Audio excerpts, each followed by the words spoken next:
This is Luke Paulson, the Catholic Conservative, and welcome to the news of the week for February 17th, 2024. And if you enjoy these videos, do not forget to like, comment, and most importantly, subscribe for more. Obama spied on Trump. President Trump repeatedly called out that they spied on his campaign even if the fake news did not officially believe him. Now we are learning something that we knew already, that the Obama administration spied on President Trump. The Steele dossier that was created by the Clinton campaign was not the only fake report that the FBI used. Yes!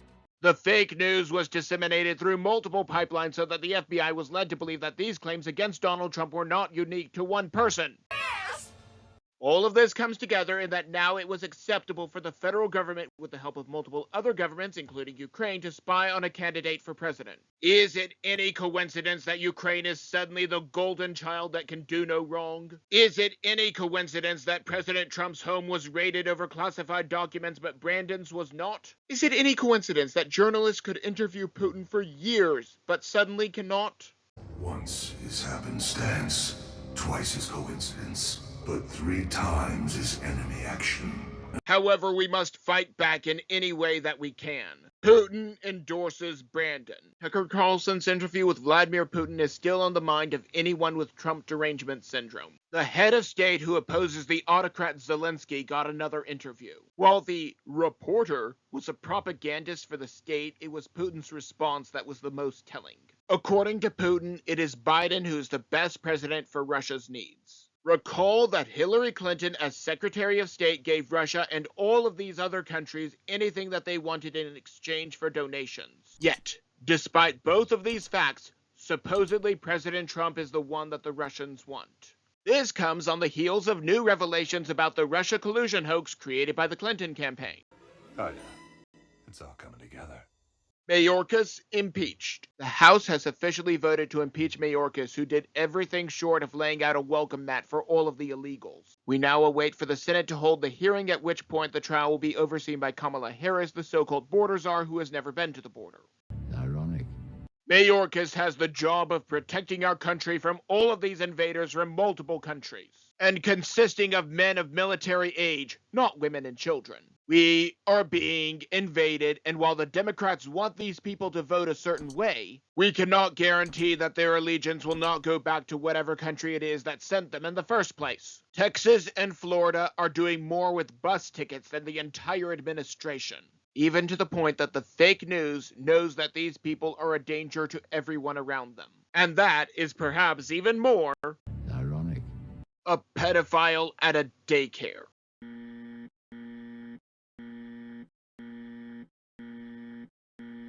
A person named Maria Childers sexually assaulted a child at a daycare while changing her diaper.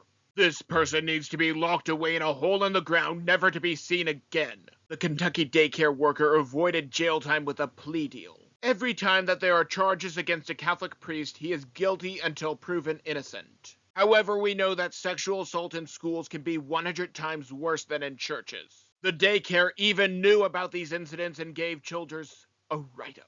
He was released on a plea deal because he did not have access to estrogen while in the solitary confinement that he deserves. Liberals love to release dangerous criminals who burn buildings to the ground back onto the street. Now they are releasing the single most deplorable variety of criminals, and he will undoubtedly find more victims. Then he will get another plea deal. Reparations for a slave trader. Sunny Hostin is one of the perpetually angry women on The View that blame conservatives for all of the problems in America, even if these problems, like white privilege, do not exist. Hostin recently got her ancestry done and learned that while she was black, her ancestors also hailed from Spain and were slave traders. So does she get reparations, or does she have to pay them out? Asking for a friend. Either way, she is not too happy with questions like this, as she is still strongly in the camp that reparations are important. I would like to point out 2 facts that the fake news and Hostin do not want you to know. 1. Those who were in Africa at the time were the ones who sold their kinsmen into slavery. 2. Combine this with the Barbary slave trade in which Africans sold Europeans into slavery. Not only are reparations not owed to someone like Hostin, they are not owed to anyone. Trump and NATO.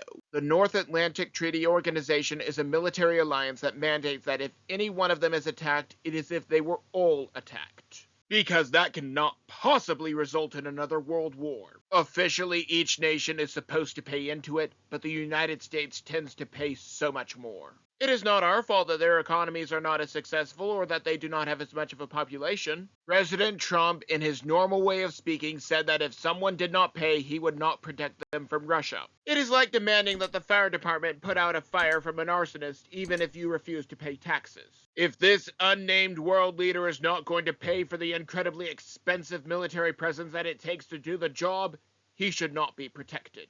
America should not even be involved in European affairs. George Washington warned us not to do so, and it has ended badly nearly every time. Maybe I'm just blowing smoke. Maybe I'm completely off my rocker, but that is just my opinion. And do not forget to like, comment, and most importantly, subscribe for more. But before you go, on the left I have last week's video, but you may also enjoy the video on the right.